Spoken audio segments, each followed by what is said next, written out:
Hey, it's your boy, Mike the Situation, Sorrentino. Welcome to Statute of Limitations. It's the ultimate lineup. It's crooks. This is not my fault that I stole this car. It's con men. This is my chance. I can be rich for life. It's wannabe kingpins. We all made together $500,000. And queen pins. It was basically a lounge of criminals. These are stories of the non-violent lucky punks and Robin Hoods that dodge the law. I could have gone to prison, not jail, prison. Because here's the situation, baby.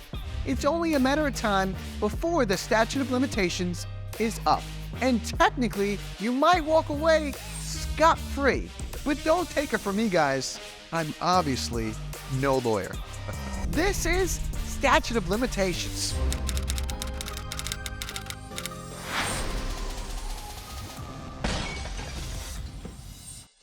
What's up, everybody? I'm Mike the Situation, Sorrentino. Welcome to the show where run-of-the-mill people get to tell all about crimes they committed back in the day. And on this episode, we see one man make an elaborate plan to just walk right out of a warehouse with a precious piece of history. And an animal lover who has seen enough and races to save an innocent animal's life by stuffing it in a U-Haul. Now it's time for a story of a man who moved from Italy to Chicago in search of a better life, which sounds like a good idea. But then he also goes and steals a famous reggae star's guitar, which sounds like a bad idea. But instead of getting into a jam, he played the whole thing perfectly. Now he's here to tell the tale. Let's call him Frank.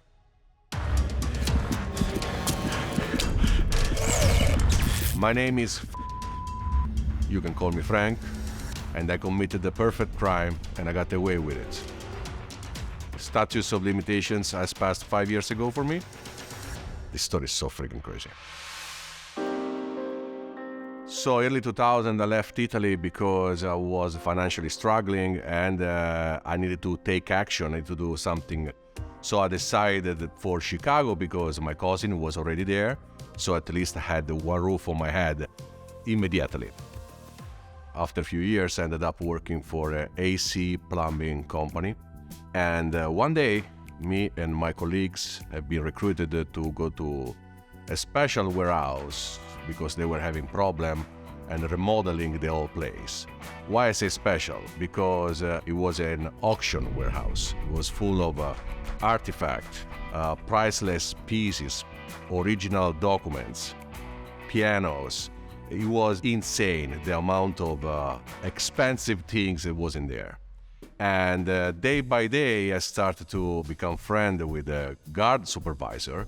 And the guy liked to chat and start to brag about the place, brag about the old pieces. He came out with this secret, with this incredible piece that they have in there. And I said, so what's that? And he said, follow me. So I followed the guy, and all of a sudden I found myself in front of a box. He opened the box, and inside there is the original guitar of a passed away super mega star of reggae music. One of my idols. I used to play when I was a kid, and my dream was to be a rock star. And all of a sudden I felt electricity throughout my body. Holding the guitar was one of the most beautiful feelings I ever felt in my life. It was great. Only thinking about that guy made the history of music with that guitar, and now it was into my hands. It was like connecting with eternity, connecting myself with him. It was crazy. So all the shift I've been thinking to that guitar, I come back home and still I couldn't even sleep. I was thinking about it. Even because they were saying that the auction would have started maybe $300,000, $400,000. So it was crazy, crazy money. It became an obsession, and the only idea to possess the same object that he made the history of music with it, I couldn't help it. I wanted the guitar. So when I started to study a plan to steal the guitar, at the beginning I was very scared because from outside I saw a lot of guards, barbed wire on top of the fences, and a lot of control getting in. Basically impossible. But at the same time, a thought popped out in my mind. They were remodeling the whole thing, so even the camera system at nighttime was off because they were having problem with a part of the warehouse. The other thing that I noticed is that the place was a total mess. We weren't the only company in there, and we were already 12 people. Nobody was supervising us, nobody was supervising the other electric company working on their stuff. That confusion convinced me to take my chances. So I said, well, Frank, nobody's looking at you. Nobody will notice if at some point you have a walk, go to check out the place. So that's what I did. I started to figure out where the aisles were, where I could get hidden. It was a Friday. I worked as normal. And at the end of the shift, as I planned, I thought nobody will notice if 11 of us will leave and one stayed. Toward the end of the shift, I hid myself behind the boxes and I waited there, probably for 5 or 6 hours, something like that. And I was going crazy. I was sweating my ass off. We were working on the AC and the AC was not working yet, and my legs were hurting, all my body sore, and it was very, very tough. At some point, I hear the cleaning company saying goodbye to each other, the employees leaving, and then all the electricity going down and being shutting off. And I found myself in the darkness and in the silence. I took a deep breath. I decided to leave my cove, and I went straight to that part of the warehouse where the box was. And when I was walking in the middle of the darkness with the only help of the flashlight that I brought with me, I only remember that it was 2 aisles to my left from where I was, and look in the middle of the aisle on my left at the second shelf. I thought that I was exactly in the right place, but I opened the first box, nothing. The second box was completely different stuff. Third box was empty.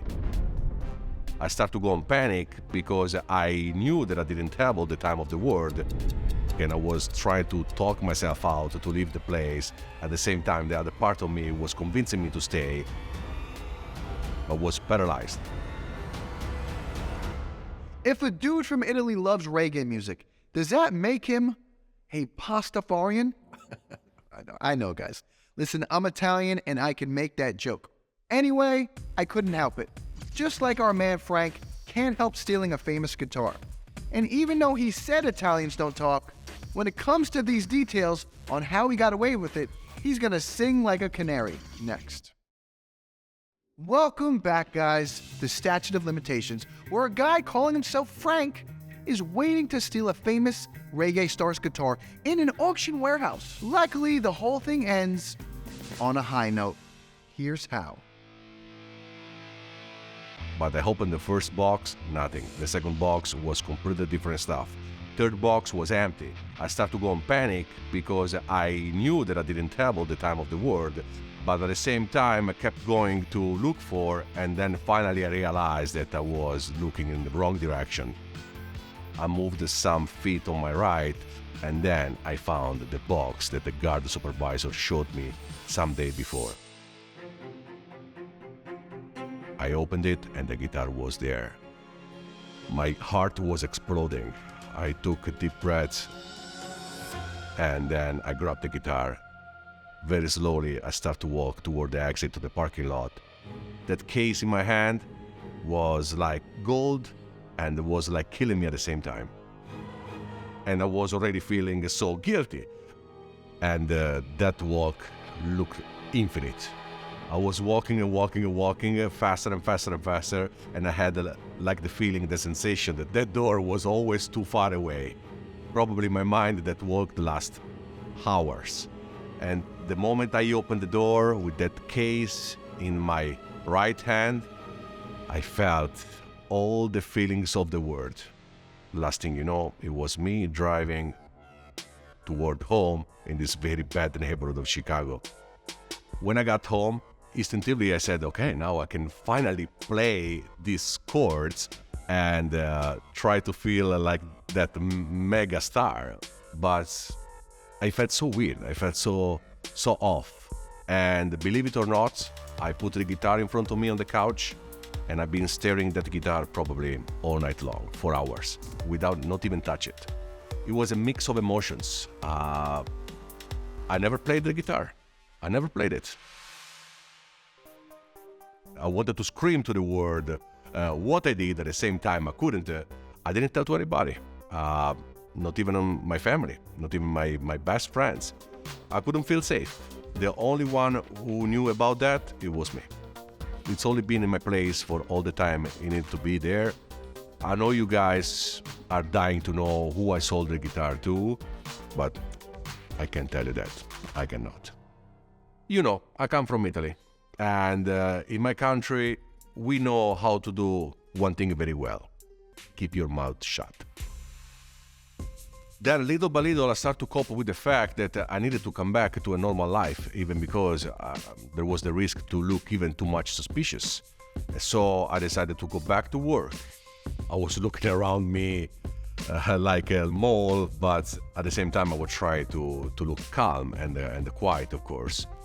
And I had almost the willing to steal something else, but maybe the last reasoning part of my brain told me, okay, Frank, that's it. Stop it. You got the guitar, and that's it. And after some time, when the moment was right, I resigned. I left. Now, if you ask me if I would like to do that again, not even close. Not even if you pay me the same amount of money, I would do that again. It was completely stupid. It was totally crazy. I could be still in jail today, and that was something that I would regret for the rest of my life. But fortunately, I got away with it. That's my story. Are we on, guys? Hey, yo, mano. Don't worry, bro. Like he said, it's America, guys. Home of the free, including my paisano Frank. So, we're in the clear. You want to talk about a main event? This is the tale of one man's mission to actually steal a racehorse in upstate New York. That's the kind of thing that could have sent him upstate. Now he's here to bust out his story. Here's Buster. Hi, my name is Buster, and I stole a horse. So me and my buddies hadn't gotten together, all of us college friends, for 30 years. We're all over the country. You know, we grew up in the same town, but it's now our chance to get together. And my one buddy, his kid's going, to college, upstate New York.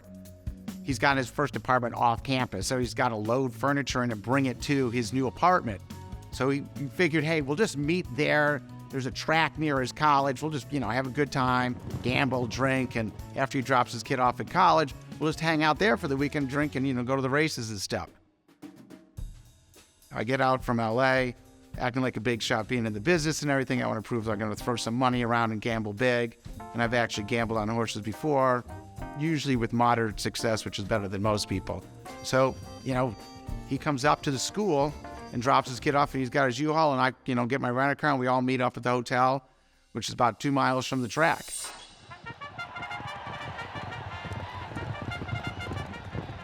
So we get to the track, and we're betting, and I'm kind of helping my buddies out and stuff, and we're doing okay. It's just a blast. We're getting together, and we're drinking, and I'm getting a little sloppy with my betting big, and, I just wanted to focus on the last few races. I had, most of my money tied up in the last race, so I kind of wanted to see that without the distraction and stuff.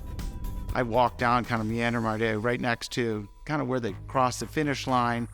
So I kind of worked my way down right to the railing. I'm kind of leaning as close as you can get to the track. I was there, right across where the finish line, just where they pass, and I wanted to be there. Just the excitement down there is fantastic. So I'm leaning, and I'm watching the horses come in, and I've got bets spread all across. And I'm really excited, and, I did well. I placed one of my horses. At the end of a race, they're trying to bring all the horses in. They got to walk them and cool them down because they're all worked up and stuff. They got to get their heart rate down. as I'm there, one of the horses was struggling at the end. And I'm kind of watching the horse because it, I had a distinctive kind of looking horse, different color mane and everything. And I'm watching this trainer, and he's yanking the horse around. He's got, one of the little riding crop whips and just beating on it. And just, I'd never seen that. Just all of a sudden you get your blood starts to go like, here's an innocent animal and just drinking. So you're, getting really riled up. And, Maya's I'm like, hey. And the guy looks at me like, whatever. And I'm like, come on, don't do that. It's an animal. And the guy's like, flipping me off. I'm like, I don't know if I want to beat up the guy or I can't beat him up. I mean, run on a track or anything. I'm like, what, how can I do anything? I'm like shouting at it. Come on, leave the horse alone. He just yanks it until they're getting off the track. And I was just furious. I just didn't know what to do. I had no idea how, but I was going to save that horse. Whoa, easy there, fella. Horses weigh like 1,000 pounds. And they kick.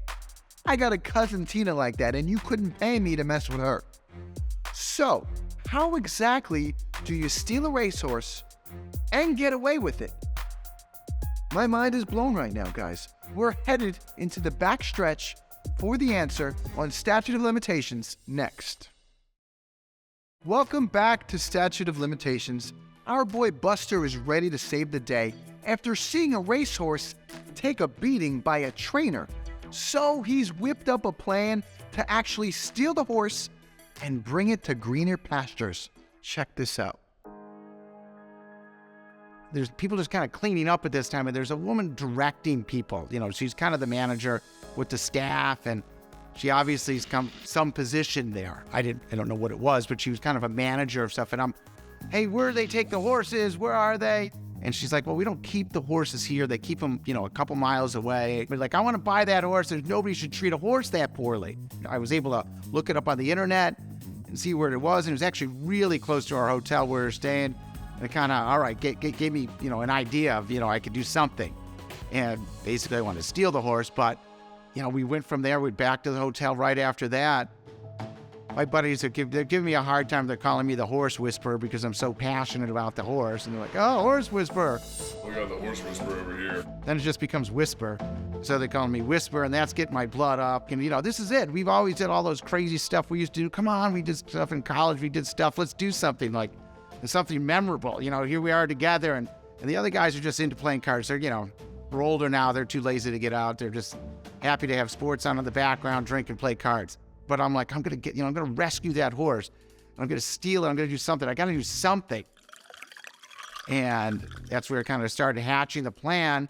I just started thinking to myself, I could put the horse in the U-Haul. I could definitely get over there. It's super close to the hotel. I just got to get the keys from my buddy who's hammered, so I shouldn't have that hard time, and get my other friend to help me. So we get the keys. We're able to get down to where this barn is.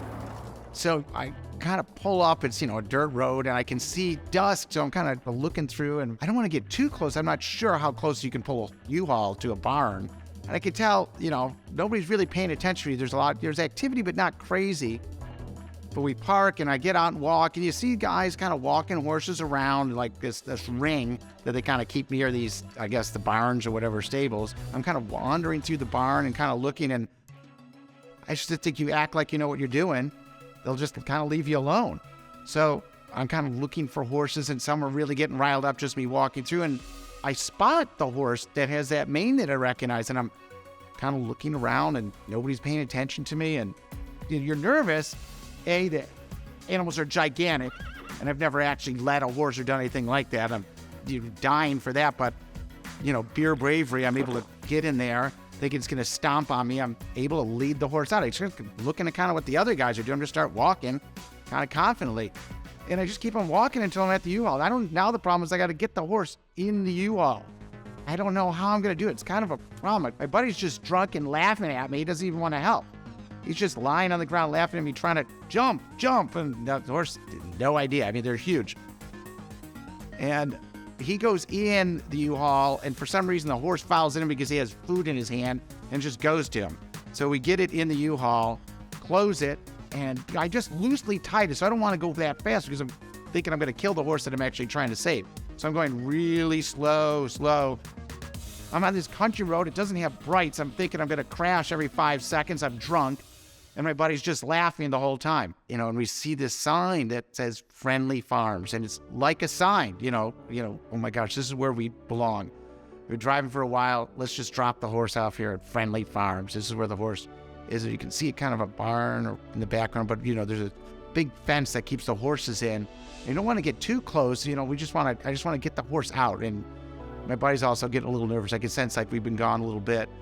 So we just pull up to where you pull in the gate and we get the horse out. Amazingly, it got out easy, much easier than getting it in.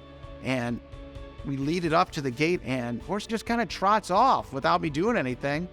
I close the gate and you hope for the look back from the horse. That moment didn't really happen, but I felt amazing. It was my moment, my rescue moment.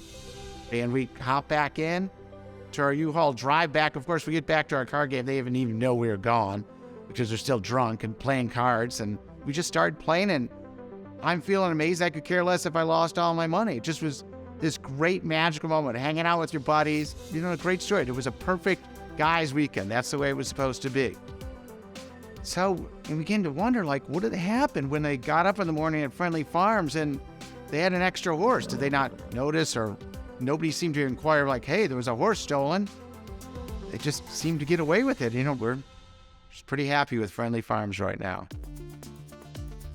4 years later, my daughter's going to school in upstate New York. And I kind of convinced my wife, hey, I just want to drive by Friendly Farms. And in my Disney moment, we drive up and I'm kind of hanging out, and there's that horse with the distinctive mane. I knew that was the horse.